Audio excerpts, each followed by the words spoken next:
Welcome to Pandemic Forum number 2. I'm Linda Kuhn again, the Dean of the Honors College, and I'll be moderating today's session. And structurally, our guest speaker will take about the first 75 minutes for an amazing presentation on China. And then we'll reserve around 15 minutes for students to send in, who've sent in questions to actually ask the speaker. And I would like to compliment all of the students. You really sent in really insightful and pointed questions. Very proud of you. And so I would like to go ahead and introduce our speaker for today, who's one of our talented historians here at the University of Arkansas, Dr. Kelly Hammond, who's an assistant professor of East Asian history. She joined the department 5 years ago after finishing her PhD in East Asian history at Georgetown University. Her book is just about out. I'm personally very excited, and it's entitled China's Muslims and Japan's Empire Centering Islam in World War II. And it's coming out with a fine series published by the University of North Carolina Press. Hammond also serves on the editorial board of 20th Century China, and she's a fellow in cohort 6 of the Public Intellectual Program run by the National Committee on U.S.-China relations. And today she's going to talk about Chinese responses and reactions to the pandemic. So I'm going to mute myself and turn off my camera and hand it over to Dr. Kelly Hammond. Well, thank you, Linda, for that very nice introduction. And I just want to thank the Honors College for allowing me to have this opportunity. I watched the video or the recording yesterday, and it was just, I learned so much, and I'm really looking forward to the chance to learn from my other colleagues across the entire university who I really don't get the chance to interact with that frequently. So I think this is a sort of exceptional experience for a lot of faculty members, and I'm really happy that you and the Honors College have sort of facilitated this. And I just have to thank the Honors College staff who have been so incredible. So I'm just going to figure out how to move these forward. I just want to sort of contextualize what I do and what I'm doing. I think it's going to give you a little bit of a better understanding of how I'm approaching this talk, and why I decided that this would be a really great opportunity to engage with some students from across the state, as well as with the public about what is going on in China.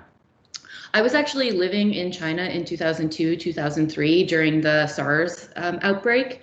And I grew up in Toronto, which was the largest epicenter outside of mainland China of SARS. So in late December, early January, when I started to sort of hear news percolating down that there was some sort of SARS-like virus that had mysteriously appeared in Wuhan, I, like a lot of other people, I think, were quite alarmed, were apprehensive, and like most people who have either lived in China or are from the People's Republic of China, I think I was mostly curious to see how the Chinese Communist Party was going to respond to this threat. So as a historian, the majority of my work is actually focused on the first half of the 20th century, although I'm starting a new project that sort of goes into the Cold War.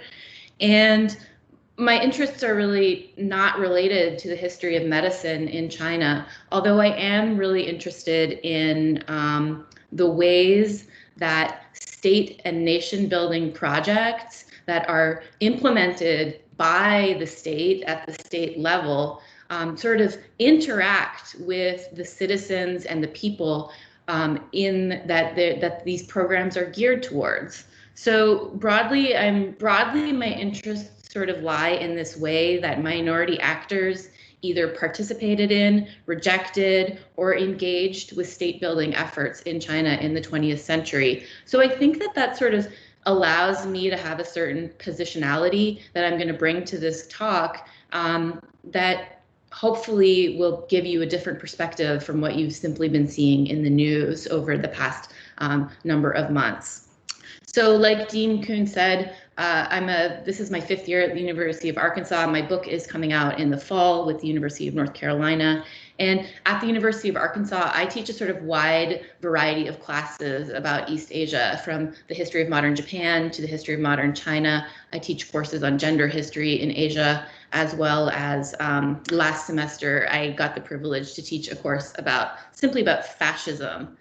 And I agreed to do this discussion because I think it provides an incredible platform for us to sort of start thinking critically about some of the ways that we engage, we frame our engagement and our understanding of China. And that was another reason that I decided to apply to be in this public intellectual program for the National Committee on U.S.-China Relations. As someone who has been going and spending a lot of time in China since 2002, I've seen a sort of shift in the rhetoric and the discourse about how we engage, or how we think about engaging with the People's Republic of China and the current Xi administration. So I'd like to sort of talk a little bit about some of those things. I'm here to provide some nuance to what I think on the surface seems like or is presented in the media sometimes as a very singular issue. And another thing that I'm here to do, and I hope that this came through in the readings that I assigned, is I would like to sort of, oftentimes we just hear, China, China, but I think it's really important for us to disambiguate and disassociate the governing Communist Party from the people who actually find themselves as citizens, either by choice or by force, of the People's Republic of China. And so by going down, as I'm a social and cultural historian, so by going down to the sort of ground and looking at reactions on the ground, I think we get a very sort of different sense of how this pandemic is actually playing out. And I hope to sort of humanize some of these experiences of Chinese citizens or people who are living in the People's Republic of China in a way that allows us to sort of perhaps see that some of their experiences are similar to the ones that we are facing here in the United States.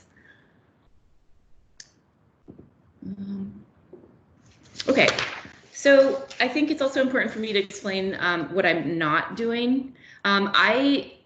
I am not a medical historian, and I'm also not doing my own personal research on COVID. What I have been doing over the past month as someone who is interested and engaged in encouraging dialogue about China, I'm a voracious reader of news about China, and I've sort of been what I'd like to do here today is sort of synthesize and analyze a lot of the my own personal consumption of news in Chinese, English, and Japanese over the past 4 months or so.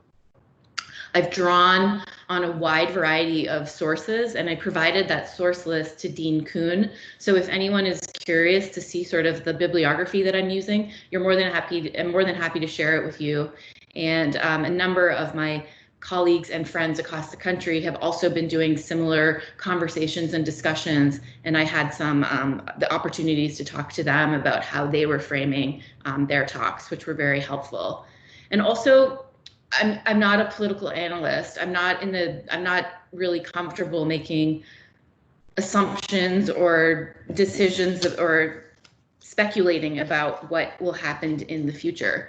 In fact, I generally feel quite uncomfortable talking about presentist things.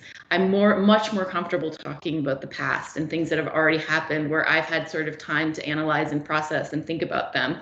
So just to let you know, this talk has made me very nervous and a little bit uncomfortable, but I'm hoping that I can sort of provide you with some context of what's going on. So I've sort of broken this talk down into 6 different sections, and I'm going to look at them each individually. I'd like to briefly talk about the history of plagues and outbreaks in modern China, because there are some really interesting things that have happened, especially in the 20th century. And then I would like to present a timeline of the developments of what was happening in China since the end of December 2019, when we have this whistleblower announcing that there is going to be that there is some sort of SARS-like virus. Then I would like to explore some of the responses, both from the Chinese Communist Party, as well as from citizens living in the People's Republic of China, and as well as the international community to the Chinese responses. Then I'd like to talk a little bit about a growing problem with some of the framing of the conversation about COVID-19, and that is increasing xenophobia against and racism geared specifically at Asian Americans in the United States. But I would also like to highlight that this is not a singular issue, and on the reverse side, or the mirror of that, there is currently increased xenophobia and racism towards a lot of foreigners that are living in the People's Republic of China. And this is especially geared at the large number of merchants and traders that come from African nations who generally live in southern China. And I'll talk a little bit more about how that's playing out. In the fifth section, I'd like to sort of explore some of the resistance, resilience, and increased surveillance that is taking place as a result of the COVID-19 outbreak or pandemic. And finally, I would like to leave you with hopefully a couple of takeaways, and then we'll leave some time for questions. So this is just sort of a roadmap of where I'm hoping to take you over the next 45 minutes to an hour. So I think, like I mentioned a little in the beginning, one of my aims in this talk is to really humanize the crisis taking place in China. And, you know, we can look at it as a geopolitical impact. Sorry, someone took over my presentation. I'm putting it back up for you. There you go. I'm not sure what happened. Okay. Yeah.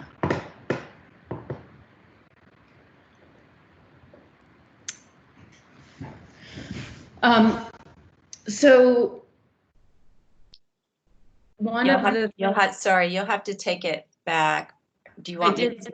Okay. I took control of it. There, sorry. Okay. So one of the, like I said, one of the things that I'm trying to do is sort of humanize this and bring this down to a level where we as individuals who are dealing with this pandemic on a daily basis might be able to also relate to some of the lived experiences of Chinese citizens. And I think it's important for us to remember these stories because sometimes they get lost in the sort of geopolitical posturing that seems to be taking place at the moment. And I think it's clear from the readings that I chose for today, both of which are very personal accounts, both of which are written by women, because when we see television broadcasts, both from the People's Republic of China and from the United States, they're generally men at the sort of central administration level or the sort of higher admin level. So I sort of wanted to give you guys a different take. And I'm just going to take a couple minutes and look through some images and some Chinese memes that are circulating on the Chinese internet, and to sort of think about some of these things. So these are children living in southern China that have returned to school. They are wearing masks, obviously, in class, and they're wearing these sort of headdresses and hats that allow them to practice social distancing. But I think, and here's another picture of a young woman wearing this social distancing balloon hat, a little girl, actually, not a young woman. But I think that it's kind of interesting to think about these hats in a different context. This is from the Song Dynasty, and the court officials would have to wear these sort of social distancing hats, but these did not serve the purpose of not helping to spread pandemics. They actually made sure that court officials couldn't sort of whisper and cohort with each other while in order to sort of undermine the emperor. And if you've seen Game of Thrones and you know the character of the eunuch, he's always sort of like standing over Cersei's shoulder and whispering something in her ear. If he had a hat like this on, he would not probably be able to do so. So, there's some interesting historical perspectives and the ways that the people in China are sort of appropriating perhaps some of their past and bringing it into the present in new and different ways, I thought was kind of interesting. So this is a meme in Chinese that I saw on the internet circulating at the end of April, and I'm just going to take a minute and sort of deconstruct and explain it, just to sort of show that, I know there's a lot of memes in the United States circulating about COVID-19 that sort of we get to have a little bit of a laugh or joke about it, and this is no different. So in Chinese, if you're speaking Chinese and you want to sort of encourage your friends who are playing sports, or you want to tell people that they are doing a good job, you would say 加油, which literally translates to add oil. So this turn of phrase actually comes out of the 1920s when cars started using more and more in China. And we can see here, I've done in the top corner there, in the top right corner, you can see the characters being in, when I type in 加油, it first brings up the characters, and then the second choice is the emoji for a gas pump. So this meme here that was sort of circulating, or this little phrase, it says, in January, Wuhan add oil. In February, we were rooting for China to add oil. In March, we were rooting for the world to add oil. And in April, we'd added too much oil. So sort of mocking the sort of oil crisis and the collapse of oil prices in April, because they'd already given so much in the months before that. I thought that was kind of cute and funny. And this is actually a meme, or it's a homophone from coming out of Hong Kong, and that's why it's using traditional Chinese characters. And this essentially, 跟里人权没有了，不跟里人权没有了, is essentially these two characters that I've highlighted in yellow. They're homophones, and one of them means human rights, and the other one means all of humans. And so this is a pretty smart sort of use of this homophone to make this little phrase that essentially translates to quarantine, no human rights, no quarantine, no humans left. So, people on the ground are being creative. They're using their time in the same ways that we are. They're sewing, they're making silly TikTok videos, and they're also being creative in the way that they use their language and express themselves. Okay, so I just wanted to make it clear that there is also a very long and well-established historiography of the history of medicine in 20th century China. So within the discipline of history, medical history is sort of a separate field, and you need a sort of specialized knowledge to be a medical historian. A lot of people that become medical historians oftentimes have undergrads in biology, and then they get interested in history, and they sort of merge those interests.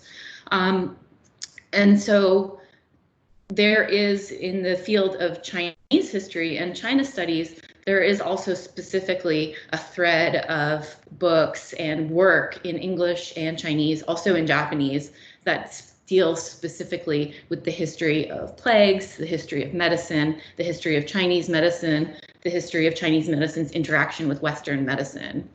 And I was actually fortunate enough at Georgetown to study with one of the sort of leading figures in Chinese medical history, a woman named Carol Benedict, who wrote this really important book about the bubonic plague in 19th century China. And she's since actually written an award-winning book about the history of smoking in China. I've just put a couple other examples up here. This is The Making of Modern Chinese Medicine, 1850 to 1960 by Bertie Andrews, which is a really good sort of overview of how the Chinese state interacted with Western medicine and Western doctors in order to create a public health system in China. Excuse me. And this last book I put up here, I just put up because it's so important and so seminal to not only the field of medical studies in China, but all of the historians who work on China, I think, is this book by Ruth Rogoski called Hygienic Modernity.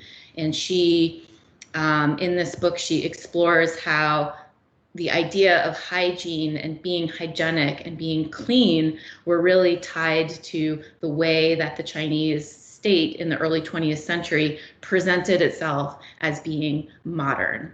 And I just bring these to your attention to let you know that if you're interested or you want to know some more, there is a lot of stuff out there. So in one of the most important, I think, events in 20th century China and the creation of public health was a plague outbreak that took place in Harbin in 1910. And I'm just going to take a look at this image. I'm going to move to the next slide so you can see where Harbin is on the map. And this city of Harbin is essentially, it's a transportation hub. And at the time there was a lot of Japanese influence in the town. They controlled a lot of the railways around the region. It was close to Korea. It's obviously very close to what is now North Korea, and it's on the border with Tsarist Russia, which would then become the Soviet Union. So there was a lot of international and transnational forces in this space. And in 1910, there was a really kind of terrible plague outbreak, which within the course of a couple months killed close to a third of the population in the city. And this prompted a number of responses. Number one, the Japanese sort of withdrew all of the military people that they had living in the city, but they also stopped Chinese people from traveling on their Japanese-run railway. The Russians managed to sort of quarantine an international section of the city and didn't allow people that were Chinese in or out. And at first, the government in Beijing essentially sort of fumbled the response. And I think that happened for a number of reasons. Number one, 1910 was the Qing Dynasty, which was the last ruling dynasty of China, was sort of on the verge of collapse, and they had they had their fingers in a lot of other pies, and they were dealing with a lot of other issues, and they just sort of pushed this one aside for a while. Well, then, news started trickling back to the capital of actually how bad the situation was, and it meant that as soon as they found that out, they sort of instituted a very dramatic response, and they invited a group of international medical experts from around the world to what is actually considered one of the first meetings of international doctors from all over the world to come together to work on one specific event. And so at the head of this expedition, or at this investigation, was this man here, Dr. Wu, and he was actually a Malaysian Chinese, and he was educated in Cambridge. He was very interested in how disease was transmitted, and one of the things that he did was he insisted that all of the healthcare workers, as you saw in the previous picture, wore masks. And this is where the sort of idea of wearing masks for medical reasons, it gets reappropriated and reused in the 1918 pandemic. But this is in the 20th century, sort of one of the first events where medical workers are going to be wearing masks in order to hopefully protect themselves from the transmission of disease. Another thing that is important about this crisis is that Dr. Wu essentially established what is known as the Manchurian Public Health Branch, which in the sort of trajectory of 20th century China is generally considered to be the beginning of the public health. He got he got funds from the government in Beijing to establish free and public hospitals, and he saw this as sort of instrumental in weaning off this plague outbreak. I'm just going to sort of like take a little bit of a sidestep and talk a little bit about masks and their importance. This actually comes out from a really interesting article written by a medical anthropologist who has done extensive work in mask wearing and the meaning of mask wearing in East Asia. And so she's asking us, or they are asking us to think about masks beyond perhaps their scientific protective purpose, and to look at masks as having maybe a dual purpose. So, before we were presented with the CDC with this idea that we need to wear masks outside, the majority of us in North America would probably think of masks as something that allow us to move into a space of transformation. And the most obvious examples of this are Mardi Gras and Halloween, where you put a mask on in order to move your own personal identity aside and take on some sort of transformative position. Masks can also be worn to represent a relationship between living spirits and animal spirits, or ancestors and the dead. So, I mean, if you just think about death masks, and how important those are in sort of bridging the living person with dead person, it really becomes this sort of different cultural, takes on a different cultural symbolism than simply for scientific protection.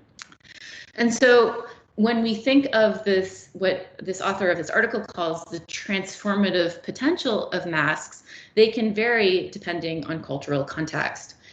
And I would also like to add that there's a very gendered aspect to this, because especially in contemporary, throughout East Asia, South Korea, Japan, and within the People's Republic of China, even in Taiwan, there's this sort of emphasis on physicality that, we have that too. We have this too, this sort of idea that you need to present a certain way. Well, the majority of people that wore masks before this COVID-19 crisis are women, because it provides them with essentially a veil and a way to have anonymity.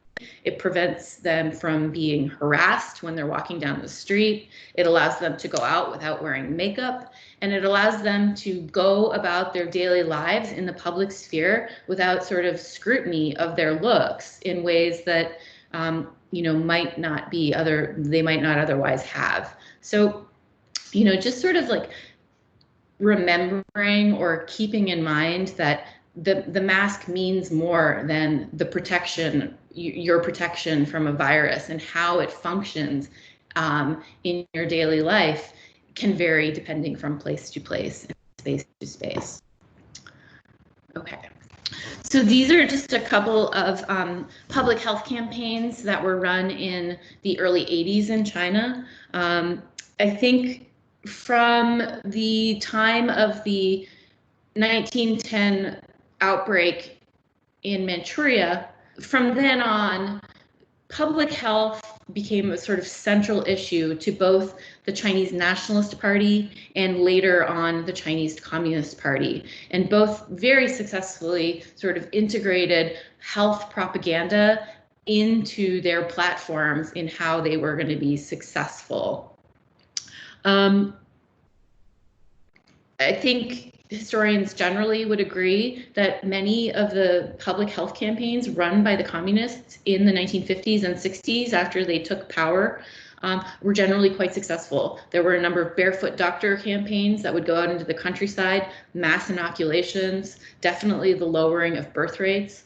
But I think the most common, which I'm not going to talk about here today, the most well-known public health policy in China is obviously the one-child policy.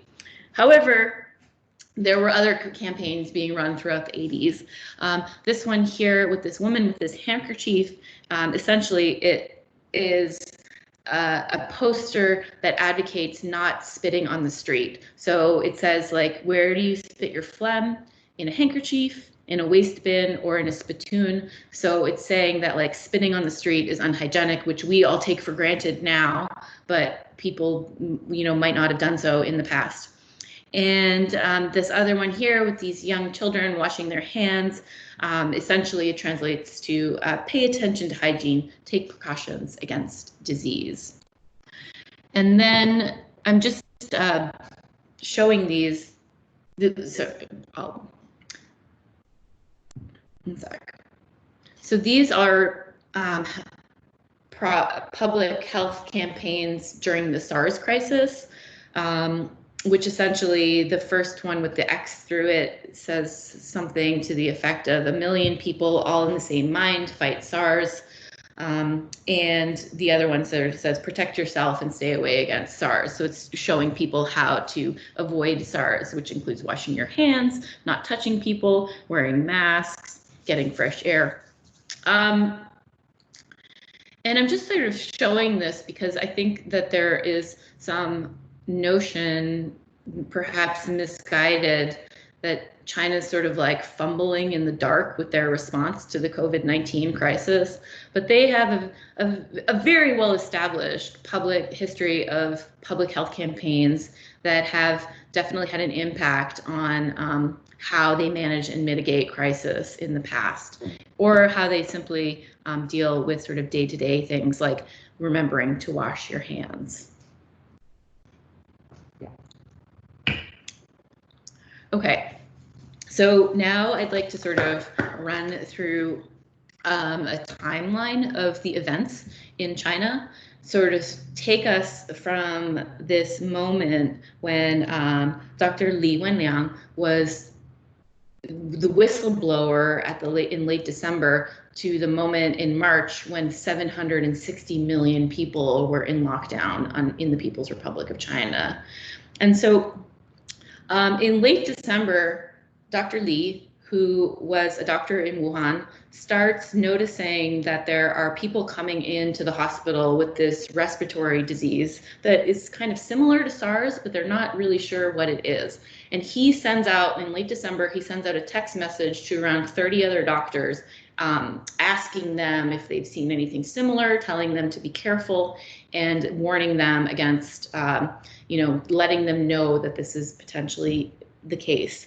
This gets out into the Chinese netizens, sort of get a hold of this, and by January 1st, 2020, Chinese social media censors were already blocking the hashtag Wuhan SARS. And then between January 1st and January 7th, Dr. Li and a number of his colleagues were actually brought into a police station for questioning, and they were accused by the local police of starting rumors on the internet. On the same day, January 7th, the virus was sequenced in a record 3 days. And for comparison, it took doctors 14 days to sequence SARS. So they had people on this very quickly. They were very, they knew that there was something was different was going on, trying to suppress public knowledge about it, but still like mobilizing to sequence the virus in a very quick way. 2 days after that, on January 9th, 2020, the first death was reported. And between that time, in Wuhan, the number of deaths started to creep up. There was more and more people getting sick. And on January 18th, which now, with the benefit of hindsight, the Wuhan government probably would have not allowed to go forward, but they did. They hosted an event called the Celebration of 10,000 Families, where 40,000 people gathered for a potluck dinner. The same day that this event was taking place, the Chinese CDC officials from Beijing arrived, and they were horrified. They were shocked and horrified. And 2 days later, the doctor in charge of the Chinese CDC went on live television to say that this disease was transmittable human to human. So this is all happening very fast. 2 days later, on January 20th, 2020, if the central government in Beijing put together a 32 agency task force to coordinate a response to this crisis. And they sent 1,200 healthcare workers from places like Shanghai and Nanjing to Wuhan. And they also sent 135 doctors from the People's Liberation Army to Wuhan. So they mobilized very quickly and sent a lot of some extra healthcare workers to help on the front. Then I think this is sort of where the things start to turn, where the Chinese central government realizes that it's really going to need to take control of what is going on the ground and the narrative of how this story is going to play out. And so on January 22nd, the National Supreme Court of China, which is the highest governing body of the People's Republic of China, publicly offers its support for Dr. Li and others who had initially been sort of dismissed as rumor mongers. So this is where we sort of see a number of the police officers and the people in the police station that had initially dismissed Li as a rumor monger are going to be dismissed, and he's going to be officially recognized as a sort of hero. He's going to actually succumb to COVID-19 on February 7th, 2020, at which point he'll be turned into a sort of martyr. And I'll talk a little bit more about that when I get into the section about propaganda. And then on January 24th, the central government warns provinces that if they don't report proper numbers or report what's going on, they will be punished for not reporting. So by this point, January 22nd, 23rd, 24th, scientists and politicians making decisions in Beijing know two important things. And one of them is something that was brought up yesterday. They know that one person spreads the disease on average to 2.2 to 3.2 people. So cases were doubling every 7.4 days. And they also knew that on January 24th, it was going to be the beginning of the Chinese Lunar New Year holiday, which would last about a week and would see the most people it's the largest migration and the largest travel and movement of people in the world by far. And just to sort of give you numbers for comparison's sake, in 2019, during this holiday, the Chinese Lunar New Year, there were over 3 billion trips taken in the People's Republic of China. And for comparison's sake, if we look at the number of people who were moving in the United States over Christmas and New Year in 2019, there were 116 million Americans that were on the move. So the numbers of people are just the scale of this movement. I'll show you some pictures of train stations later on. The scale of movement that takes place during this holiday is just really, really unprecedented, or not, that doesn't take place anywhere else in the world. So what that meant was that they knew they had to act fast. And on January 23rd, one day before the holiday was supposed to start, the central government announced that Wuhan was going on total lockdown. It gave people like 10 hours to get ready for this total lockdown. So things were a little bit chaotic, but they really wanted to make sure that no one left the city for this holiday. However, people already sensed that something weird was going on. They sort of knew that things were happening. And between January 11th and January 23rd, between 4 and 5 million people came and went from Wuhan or left Wuhan to go to other places. This meant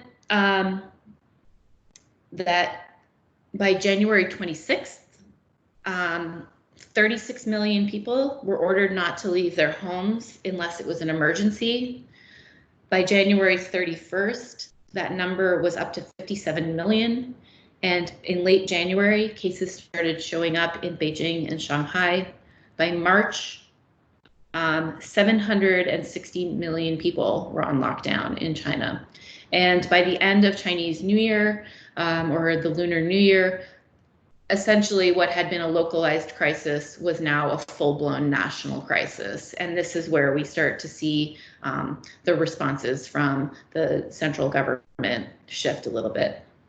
And I just need to give a shout out to my friend and colleague, Meg Ritmere, who teaches at the Harvard Business School. She wrote an amazing case for her students on the COVID-19 crisis, and I've drawn heavily from her timeline in my presentation here. So what does lockdown look like if you live in China? I think it probably resembles lockdown more closely to somewhere like New York City than it would to what we're sort of experiencing in less dense places of America, like Northwest Arkansas. So the majority of people who live in Wuhan live in apartment buildings that are sort of complexes. And very quickly, they already have these sort of neighborhood committees in place, but these committees sort of mobilized very quickly as soon as the lockdown went down. And they're generally made up of a mixed group of people, paid security guards who monitor who's coming in and out of the complex, as well as retired volunteers who are generally just like nosy old Chinese grandmas who are both sweet and nosy at the same time. What these groups did was they sort of mobilized very quickly, and they started managing the daily logistics for the people that were not allowed to leave their apartment complexes, doing things like getting food delivery, paying bills. Oftentimes what would happen was they would take a sort of large grocery order for the entire building and place it, and the grocery store would either deliver the order or one person would go out and pick up this large order, which would then be distributed after it was disinfected among people that were living in the building. And then also farmers would come in from the countryside and go from place to place and sell their things. So yeah, I think, yesterday the doctors sort of explained that with the lower density of population that we have in Northwest Arkansas, the restrictions that we have to place on our movement are a little less than if we were in a place that was as dense as New York City or maybe Chicago. And so I think that the lockdown that the experience that you see of people living in New York is probably closer to the one of the people living in places like Wuhan. Living in a very small apartment building with no place or space to go outside, with your number of different people that you might not generally spend a lot of time with. Okay, so I'm gonna sort of shift gears again and talk a little bit about some of the responses. And there's been a lot written about how the Chinese Communist Party is managing this crisis, but I think it would just be really silly of us to think that they don't know what they're doing. They might have initially fumbled, but as soon as the Central Party took control, I think that their messaging has been quite clear. Their motives and what they're doing is very, this is not their first rodeo. They've done this before. And a quote from, I believe this is from Evan Osnos. He said the CCP is very well versed at marshaling the political. They know exactly what they're doing. And I found this interesting. I don't know if I completely agree with it or if you need to agree with it, but just a perspective from a journalist named Adam Cathcart, who said that it might be a misreading by certain people in the current administration that she wants to sort of blow up the global world order, and that he's interested in maintaining the current status quo of the sort of way things are between China and the United States because it benefits him and it benefits economic growth in the United States. So he's actually saying that Xi Jinping is like deeply at his core is very conservative, and they're taking these extreme radical measures because they want to maintain the status quo because it's good for their growth. They don't want to upend and ruin the relationship with the United States. So just some things to think about. And I think now that we can look at a confluence of factors in the response that has taken place from the People's Republic of China. And this has been some of the ways that they've mobilized, which I think they've been quite successful at, actually. Some of the ways that they've used propaganda, both domestically and internationally, and some of the ambiguity that is centered around how they respond to some of these crises. And none of these are new. These are things they've been practicing and honing for a number of years. So they just sort of go to their old playbooks. So in terms of mobilization, I think one of the things that they actually have done quite successfully is to, implement and build these formal quarantine centers. And what these formal quarantine centers do, they look sort of draconian, looks like you're in a campus, sort of like a dorm.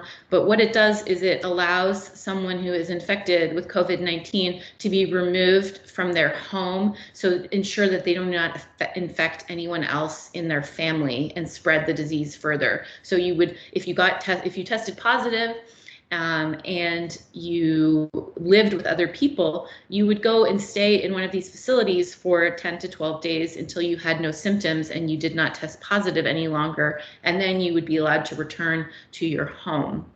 I think that this had a very important and drastic impact on the lowering, however doctors describe this, but sort of hampering the spread early on. One of the other things that they've sort of managed to do is appropriate the legacy of Dr. Li. And early on, right after he died, his legacy was pretty well contested.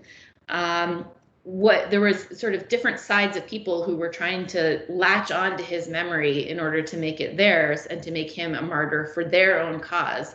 Because when you can be a whistleblower and have your own voice, but after you die, you don't have a voice anymore, and other people are allowed to sort of start picking holes at your legacy and framing it however suits them.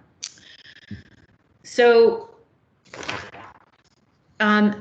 initially, his narrative was co-opted by activists in China who are critical of the Chinese Communist Party. And they used his death as a way to sort of highlight how politicians don't listen to people who are trained, and as well as an example of the hampering of free speech in China. However, the People's Republic of China, the government in China, the central government, I think has very quickly appropriated him as a martyr.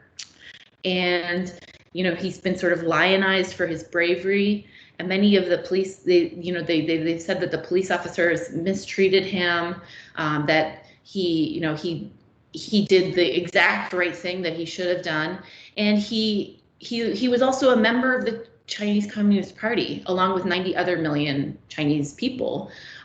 So that sort of allows them to cast him as a hero. And this is not new. And just, his voice is one of them, and you read one other voice from another young woman who lived in Wuhan. And then in the spring, this book by Fang Fang is going to be coming out in English in late June. It should be an interesting read, but this is just to show you that there are going to be like a multiplicity of narratives about what happened in Wuhan. And as a historian, it's up to us to look at all of the different sources and look at all of the different ways that these stories are being told in order to sort of get a rounded, perhaps more nuanced, more thoughtful idea of what took place in these initial months in China. So this is in their international diplomatic outreach. This is something that's been termed mask diplomacy, where you know, now that China has its crisis under control, it was sending medical experts to Italy as well as Iran, and really sort of, you know, here, this is a very clear propaganda poster. We have this like Italy-China friendship thing, and it's right at the front of the picture, showing these like masks and other things being delivered to Italy to help in the crisis that took place there. I don't know if it's been completely successful. I think that that's something we're going to have to wait and see. I think a number of places are quite skeptical of this sort of mask diplomacy, but it is something that is ongoing and taking place. Okay, another sort of fallout or repercussion of this is that this is sort of I suppose this would be the time for people who have been making an argument in Washington for decoupling. This is really sort of their moment. And I just want to talk a little bit about the word decoupling, because I think it's misleading and sort of silly. We get this word, right, from Gwyneth Paltrow when she left her husband. Her conscious decoupling was a sort of way for her to show that her divorce was amicable. Her and her husband had sort of drifted apart. They were going to stay in each other's lives and continue to raise their children together, be incredibly supportive of each other, meet for brunch and mimosas on Sunday with their respective couples and partners, and, you know, just sort of move into a new phase in their lives. I would say that, like, many of the people who are advocating for decoupling would resemble more like a Real Housewives divorce, where it takes years, it costs millions, the kids all hate you when the divorce is over, there's no money left, someone gets the house in Maui and someone gets the house in Palm Springs, but no one wants to go to either of those places because they can't afford to do it anymore. And then after a number of years of dating younger people that are much younger than their exes, they get back together at some event and, you know, decide to renew their vows and do it all over again. I feel like that's a closer analogy to what decoupling is actually going to look like if it takes place. And there seems to be like a miscommunication.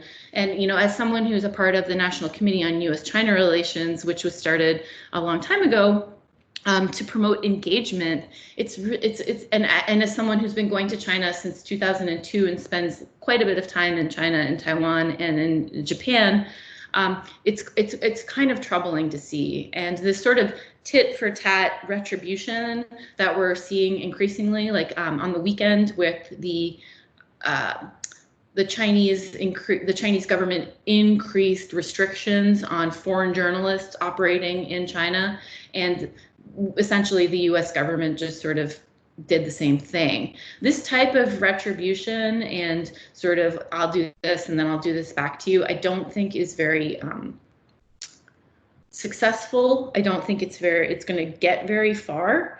And in this moment of where collaboration would really benefit the people, the humans, the people like me and you, and the people living in China, there's really no sort of engagement on that level. Okay. So this is a picture from the Hangzhou railway station. This is some of the political fallout in China. Is that what happened is that, like I mentioned, it sort of really quickly became a national crisis. And between the beginning of the Lunar New Year holiday and the end of the Lunar New Year holiday, within 1 week, deaths went up 6-fold.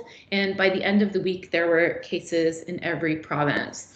By February 10th, a number of high-ranking officials in Hubei province had been removed from their positions, and a number of people in the city council or the city government in Wuhan had also been removed. So this is, you know, between January 22nd, when the People's Court sort of apologizes to Dr. Li, and February 10th, when all of these high-ranking officials start to get dismissed from their positions, we sort of see the Chinese Central Party apparatus tightening the reins on the narrative. After February 10th, I think that they're firmly in control of it. She declares this a people's war, and this is not a new term. This is a term. This is Mao's term. He used this term during the Second World War when the Japanese were invading China, and he used it a number of times throughout the 50s and 60s. It's also been used by Maoists and socialists around and communists around the world after, such as Che, and I think that it evokes a sense. It has a historical legacy. It's not a neutral tone. It's not a neutral word. So when you say this word in China, people actually know what it means and they understand it to be a part of a historical legacy. He also said that people who spread rumors about the COVID-19, this was a political virus, and this needed to be stopped. So these are sort of highly orchestrated propaganda campaigns coming down from the top and doing their best to sort of control the narrative. He also issued something that is called the 6 Ensures, which is meant to sort of reassure people living in China and to, fall in line with communist, what we would call sort of party orthodoxy, providing a list of things that the party is going to sort of guarantee. And you can read those here, ensure employment, basic livelihood, market entities, security, food security, supply chain security, and the functioning of grassroots institutions. So he says that these are things that are important to him. And I think these were issued at the beginning of March. Yes, early March. So there's sort of, I'm not a political scientist, but this is a really great book by Maria Repnikova. And she recently actually had an op-ed in the New York Times, which sort of lays out a little bit of her argument. But she argues in this book and in her op-ed that the party is very good at co-opting narratives of individuals, such as that of Dr. Li, and repression. And it's this combination of these things that leads to what she terms authoritarian participatory persuasion.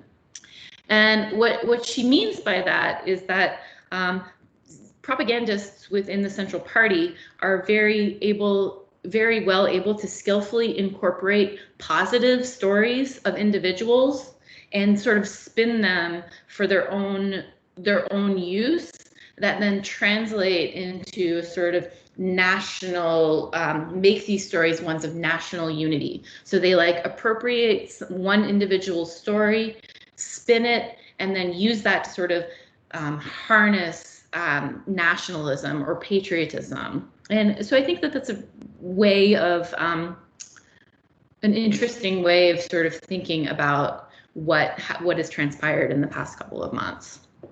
Okay, so I'm going to shift gears again and talk a little bit about xenophobia and directed at people from Asia. And I'm not going to really go over the long history of yellow peril or racism against Asian immigrants, but I just do want to remind people here, this is a poster from the Second World War when China was actually allied with the United States as part of the Allied forces fighting against Japan. And during that time period, it was the Japanese who were the bad Asians, and the Chinese were presented in the American media in a very positive light.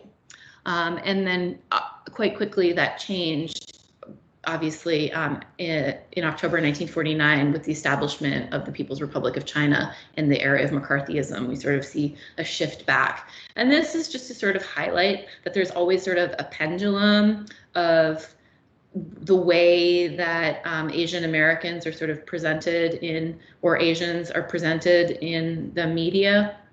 And we should be conscious that these things sort of go back and forth. But I would, I'm gonna skip that. I would say that the terming or the use of the term China virus or Wuhan virus really does something, because what it does is it it sort of presents Chinese people or people who live in China as this essentialized ethnic group that is responsible for this virus, presents them as a homogeneous group. And by calling it the China virus or the Chinese virus, this is essentially what I would call scapegoating for political purposes. And it has led to increased xenophobia, increased racism, and racial slurs on public transit, physical assault against Asian Americans, regardless of what country they are of origin. And the majority of them are born in the United States and are US citizens. And this is a quote from an article written by an Asian American doctor who was sort of explaining some of the plights that she was experiencing as being an Asian American doctor during COVID-19. So I think she just sort of highlights some of the things that I'm saying. But then I also mentioned that there's increased xenophobia against foreigners in China, and this is a photo here of Africans. I think these men are from Nigeria. I'm not exactly sure, but they have been evicted from their apartment, and they're sleeping on the street. And then this picture here that says no Black people are allowed to enter the restaurant. Well, I mean, that's kind of the exact same thing, right? There's already a sort of vacillation in China regarding where these merchants from different African nations fit. There's certain different types of narratives about what they're doing in China, but during this time of heightened crises, they kind of become scapegoats, and they've been evicted from their apartments. They've been saying that they've been under scrutiny for more testing than other people, and I think that it's fair to say that this is not just a singular issue in the United States. What this prompted was a response from African ambassadors in China to actually complain over the discrimination.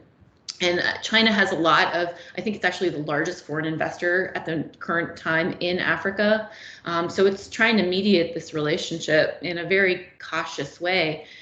Things actually got so bad in southern China, in Guangzhou, that the US consulate issued an advisory to African Americans who might be living in China to not go to southern China, because they were concerned for the safety of American citizens who might be mistaken for African traders who are sojourning in southern China.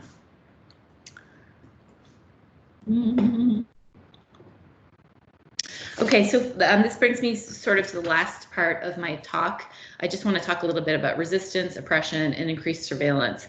And this is a photograph that was taken in Wuhan after things started to reopen. And these are small shopkeepers who are protesting outside of a mall where they have their stores. They're protesting in order to get rent restriction, or to get their rents lowered, because there's been a sort of ongoing increase in rents. So people are protesting, people are upset, people want compensation, they want to reopen, but they also understand the safety precautions and safety concerns with this. And this is, a part of what is happening there. Also, one of the things that I think is also important for us to realize is that the CCP is never going to waste a good crisis. And if you follow the news media and you follow the news, you will know that in the past year and a half or so, there have been what started out as quite large peaceful protests. and then turned into and escalated into violent protests in Hong Kong, owing to what Hong Kong citizens feel is the increasing restrictions on their rights, which they were guaranteed in the handover in 1997. And while the world was sort of distracted by the COVID crisis, the Chinese central government sort of went in and arrested 15 well-known activists, including this man here, Martin Li, who is a 81-year-old activist in China. And they also have recently imposed a new security law, which will hopefully, they learned some lessons during the protests in 2019, and this new national security law will allow them. I don't know what will allow them to do, because things are still there is still things going on in Hong Kong, which I don't have time to get into. Also, we have increased surveillance. So this is actually a new app that was released a couple weeks ago. It's a color-coded QR code, which if you test green, you are allowed to travel freely through the city. If you have yellow, you are required to stay home in quarantine. Here, I can just go to the next slide. And if you have a red, you either have to self-quarantine or you have to go to one of these quarantine facilities. This was actually implemented. The majority of transactions in China, in all capacities, are for money are done on your smartphone.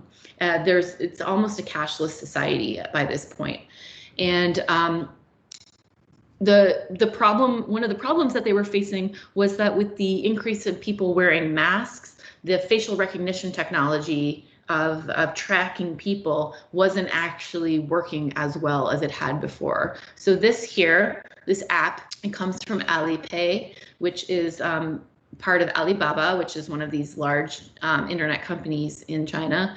You download this app, you input all of your health information and also all of your travel information and then it geo-tracks you wherever you go, and it gives this information to local police and local government. So if at some point you've come into contact or come close to a potential place where there is a COVID hotspot, you could go from green to yellow or green to red sort of in an instant without really knowing what is going on. So obviously this raises some concerns about privacy and the monitoring of populations. There's a lot of not a lot of clarity about how decisions are made, about who gets to be green and who gets to be red. So this is something we should all in the United States especially continue to watch, because some of the doctors yesterday, which I'm kind of skeptical of, were mentioning that some of these types of technologies would be good for contact tracing. Well, luckily we don't live in an authoritarian state, but these things can be used for nefarious reasons.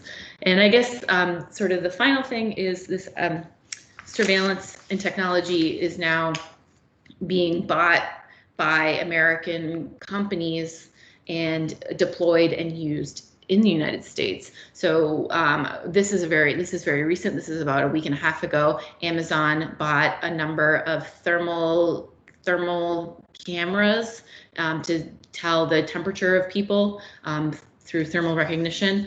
It bought them 1,500 of them for $10 million from a company that's actually blacklisted, sort of like Huawei, that's not allowed to do business in the United States for security concerns.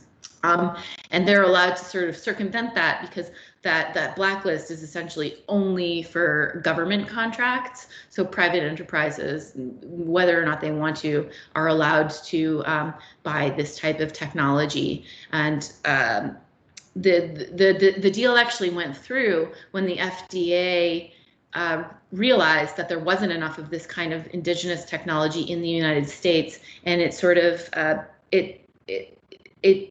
allowed it to be imported without without being approved by the FDA. So this actually has not been approved by the FDA, but they sort of gave a pass on this technology. And right after that announcement was made, Amazon bought 1,500 of these cameras from a company that is on a global a U.S. blacklist and watch list. So Marco Rubio, who is the head of the Congressional Executive Committee on China and is generally he's very well versed in China matters. I'm usually quite impressed. And he's very interested in human rights and security issues, and especially things like this, which have the potential to reduce the freedoms of individual Americans. He actually called this a massive security risk and was very adamant that this not be allowed to go through. But, you know, people gotta get their stuff from Amazon, which kind of brings me to my last point, which is number one, this sort of tit for tat escalation between the two current administrations, I think is very detrimental. I think that I think now the relationship is kind of at a teetering point, and I don't know how it's going to be repaired. It's going to take a lot of work. But I would suggest that one of the things that we need to remember, I'm just going to skip this if you're interested in, oh no, we're all sort of in this together is what I want to say. So for the first time in 40 years, China had negative economic growth in March 2020. Even during the 2008 economic crisis, their growth never went into the negatives. And the point is about this is that we not only do we face similar structural issues, you know, like here's an article in Chinese about lack of internet for rural students and the fact that they're falling behind. Well, we're facing some of those same issues here in Arkansas, and you know, I just had a number of my students who are doing who had to, you know, went home to certain places tell me that, you know, they were driving in their car to a park in order to get the right kind of internet access to be able to do their online courses. So these are not problems that are exclusive to us, and I think that there's a sort of larger concern that we should take away from this. And this is actually from an article that a good friend of mine, Andrew Leo, wrote, which appeared in The Guardian a couple of weeks ago. And he essentially is arguing that globalization is a reality, not a choice. But what has happened is that our reactions to this crisis have been purely national. And Andy is an economic historian. And essentially what he's saying is that it's not really the fault of any one nation, but it's the fault of the sort of forces of globalization that have gotten us to this point. But now we're reacting to this crisis in a national way, and really only by sort of coming together and finding solutions that that address all of these issues that are brought on by globalization are we really going to be able to move forward. So I am done with my talk right on time. And this is just the last thing that I'm going to leave you guys with. It is deeply unfortunate that the world's two most capable powers are consumed by finger pointing and blame shifting while a pandemic spreads, literally killing thousands and destroying economies in its wake. And this is from a political scientist who works at the Brookings Institute. And I just thought it was a pretty poignant quote. So I am ready for your questions. All right. Thank you, Dr. Hammond, for that multifaceted and deep dive. That was truly exceptional. I really, I can't believe that you could get all that in there right on time too. So